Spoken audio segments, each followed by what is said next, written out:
Hello friends, welcome back in our class. उम्मीद करते हैं आप सभी स्वस्थ होंगे और अच्छे से अपनी तैयारी कर रहे होंगे। आज की क्लास में हम डीएलएड फर्स्ट सेमेस्टर के सेकंड पेपर शिक्षण अधिगम के सिद्धांत इस सब्जेक्ट के अति लघुत्तरीय प्रश्नों को हल करेंगे। ये प्रश्न आपकी एग्जाम में 1 नंबर के लिए पूछे जाते हैं और बहुत ही इम्पोर्टेंट होते हैं। आपके एग्जाम में 15 क्वेश्चन होते हैं ऑब्जेक्टिव टाइप के, 15 क्वेश्चन होते हैं वेरी शॉर्ट क्वेश्चन और 10 क्वेश्चन होते हैं शॉर्ट क्वेश्चन के। तो ये आपके कुल 40 प्रश्न होते हैं। ऑब्जेक्टिव क्वेश्चन 1 नंबर के, वेरी शॉर्ट क्वेश्चन 1 नंबर के और शॉर्ट क्वेश्चन 2 नंबर के। शॉर्ट क्वेश्चन को आप कैसे भी कर सकते हैं, लेकिन ऑब्जेक्टिव और वेरी शॉर्ट क्वेश्चन को सही सही करने के लिए आपको सही से आंसर पता होना चाहिए, नहीं तो क्वेश्चन का आंसर गलत होगा और आपको इसमें कोई भी मार्क्स नहीं मिलेंगे। तो आप सबसे ज्यादा फोकस करें वेरी शॉर्ट क्वेश्चन और ऑब्जेक्टिव क्वेश्चन, इससे आपका लघुत्तरीय प्रश्न भी तैयार हो जाता है काफी हद तक। तो आइए स्टार्ट करते हैं क्वेश्चन नंबर 1। पहला प्रश्न है, संप्रेषण के प्रमुख घटक कौन है? संप्रेषण का प्रमुख घटक किसे कहा जाता है? संप्रेषण का तात्पर्य होता है अपनी सूचना को किसी दूसरे व्यक्ति तक पहुंचाना। तो मान लेते हैं ये है व्यक्ति ए, ये अपनी सूचना को पहुंचाना चाहते हैं व्यक्ति बी तक। तो यहाँ पर जो व्यक्ति सूचना भेजेगा इसे हम कहेंगे प्रेषक, जो ग्रहण करेगा उसे हम कहेंगे ग्राही, और जो सूचना भेजा जा रहा है उस सूचना को हम कहेंगे संदेश। तो संप्रेषण के 3 प्रमुख घटक हो जाते हैं, प्रेषक, संदेश और ग्राही। नेक्स्ट क्वेश्चन है, शिक्षण में अभिप्रेरणा के सिद्धांतों का क्या अभिप्राय है? शिक्षण की प्रक्रिया में अभिप्रेरणा का क्या उद्देश्य होता है? अभिप्रेरणा के द्वारा बालक में रुचि पैदा की जाती है, जिसके फलस्वरूप बालक ध्यानमग्न होकर पढ़ता है। अभिप्रेरणा बालक की ध्यान शक्ति को बढ़ाते हैं। तो जब भी हम किसी बालक को प्रेरित करेंगे तो वह और अधिक रुचि के साथ कार्य करता है। नेक्स्ट क्वेश्चन है, प्रशिक्षण से क्या अभिप्राय है? प्रशिक्षण को हम लोग ट्रेनिंग कहते हैं। तो ट्रेनिंग का क्या तात्पर्य होता है, आपको ये आंसर करना है। तो ट्रेनिंग एक ऐसी प्रक्रिया होती है जिसमें हम किसी को शिक्षा देते हैं या कोई अपने कौशल को विकसित करता है। तो प्रशिक्षण का अर्थ है अपने आप को या किसी दूसरे को शिक्षा देना या उसके कौशल का विकास करना, जिससे किसी विशेष कार्य में वो प्रवीण हो जाए। नेक्स्ट क्वेश्चन है, बालक केंद्रित शिक्षण की कोई 2 विशेषताएं बताइए। बालक केंद्रित शिक्षण की 2 विशेषता। बालक शिक्षण पूर्ण रूप से मनोवैज्ञानिक होता है और बालक शिक्षण में बालक की प्रधानता होती है। तो ये इसकी 2 विशेषताएं हैं। नेक्स्ट क्वेश्चन है, खेल पर आधारित 2 शिक्षण विधियों के नाम। खेल पर आधारित शिक्षण विधियों को फ्रॉबेल ने काफी ज्यादा विकसित किया। तो यहाँ पर 2 विधियां हैं हमारे पास, एक है खेल प्रविधि और दूसरा है किंडरगार्टन विधि। ये दोनों शिक्षण की विधियां खेल पर आधारित है, गेम के माध्यम से लर्निंग पर आधारित है। नेक्स्ट क्वेश्चन है, पर्यटन विधि का प्रयोग किन विषयों के शिक्षण हेतु लाभप्रद है? पर्यटन विधि का प्रयोग हम किन विषयों के शिक्षण में कर सकते हैं? तो यह विधि ज्यादा उपयोगी होती है इतिहास के लिए, पर्यावरण के लिए, भूगोल के लिए, विज्ञान आदि के विषयों में पर्यटन विधि काफी ज्यादा लाभदायक है। इस विधि में बालकों को किसी विशेष स्थान पर ले जाने के बाद सिखाने की कोशिश की जाती है। नेक्स्ट क्वेश्चन है, शिक्षण कौशल की परिभाषा लिखिए।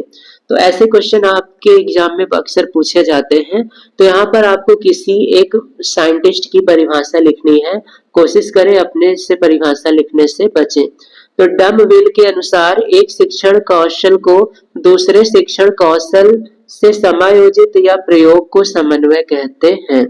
नेक्स्ट क्वेश्चन है, श्यामपट्ट कौशल के किन्हीं 2 घटकों के नाम लिखिए।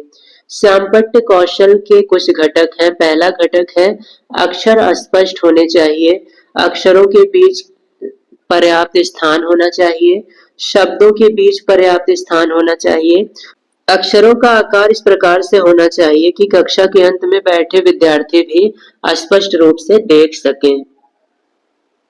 नेक्स्ट क्वेश्चन है, अस्पष्टीकरण युक्ति से आप क्या समझते हैं?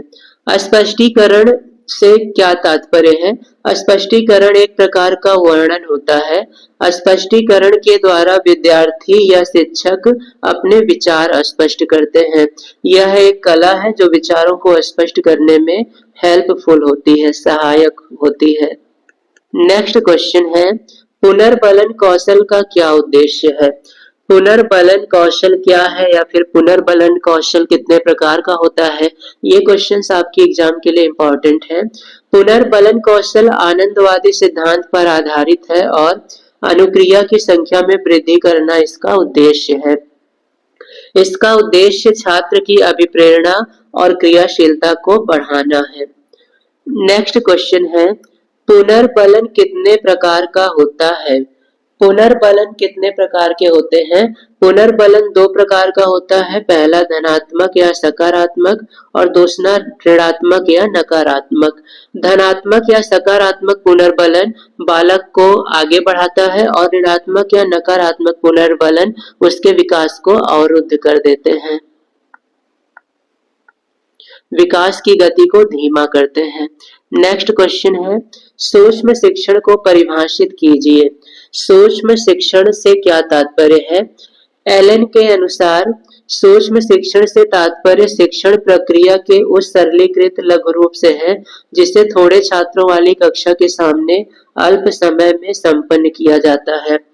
सूक्ष्म शिक्षण का तात्पर्य होता है कुछ छात्रों के सामने शिक्षण को कुछ समय में संपन्न करना। नेक्स्ट क्वेश्चन है, विज्ञान विषय में सर्वाधिक उपयोगी शिक्षण विधि कौन सी है? विज्ञान पढ़ाने के लिए सबसे ज्यादा उपयोगी शिक्षण प्रविधि कौन सी होती है? विज्ञान शिक्षण में सर्वाधिक उपयोगी शिक्षण प्रविधि है प्रयोग प्रदर्शन विधि। इसमें बालक करके सीखता है तो वह बहुत आसानी से और जल्दी सीख जाता है। तो विज्ञान को सिखाने के लिए प्रयोग प्रदर्शन या फिर प्रयोग प्रदर्शनी भी जिसे हम कहते हैं, विद्यालयों में हर साल ये प्रक्रिया या फिर यह फंक्शन आयोजित किया जाता है जिसमें बालक अपने अपने रुचि के अनुसार कुछ विशेष मॉडल को बनाते हैं।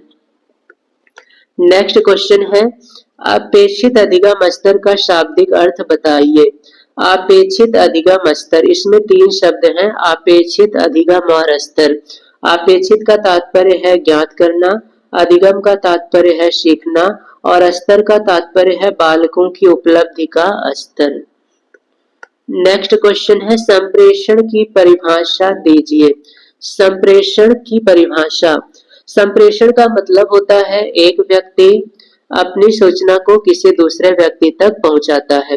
तो संप्रेषण दो व्यक्तियों के मध्य बातचीत करने का माध्यम है।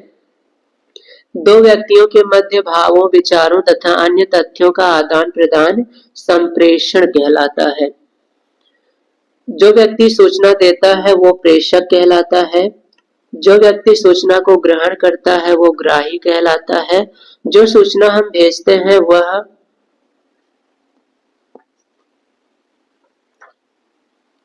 संदेश कहलाता है। नेक्स्ट क्वेश्चन है, शिक्षण के किन्हीं दो सूत्रों को लिखिए।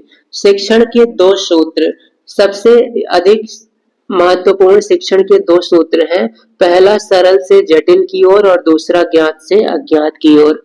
सरल से जटिल की ओर में हम सिंपल टॉपिक्स को उठाकर जटिल टॉपिक्स को डिस्कस करते हैं और ज्ञात की अज्ञात की ओर से इसमें हम ज्ञात प्रश्नों के माध्यम से अज्ञात प्रश्नों की ओर शिक्षण का कार्य करते हैं। नेक्स्ट क्वेश्चन है, बहुस्तरीय कक्षा शिक्षण किसे कहते हैं?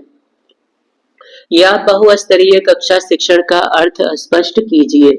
बहुस्तरीय कक्षा शिक्षण का आशय ऐसी शिक्षण से है जिसमें दो या दो से अधिक कक्षाओं के बालकों को एक साथ उनकी रुचि तथा आवश्यकताओं को ध्यान में रखकर शिक्षा दी जाती है। इस प्रक्रिया में दो या दो से अधिक कक्षाओं के बालकों को एक साथ उनकी रुचि के अनुसार सिखाया जाता है। नेक्स्ट क्वेश्चन है, शिक्षण को परिभाषित कीजिए। शिक्षण की क्या परिभाषा है? तो बीएफ स्किनर के अनुसार शिक्षण पुनर्बलन की आकस्मिकताओं का क्रम है। बीएफ स्किनर की ये परिभाषा बहुत इंपॉर्टेंट है, इसे आप याद रखेंगे। नेक्स्ट क्वेश्चन है, किन्हीं दो शिक्षण सिद्धांतों का उल्लेख कीजिए।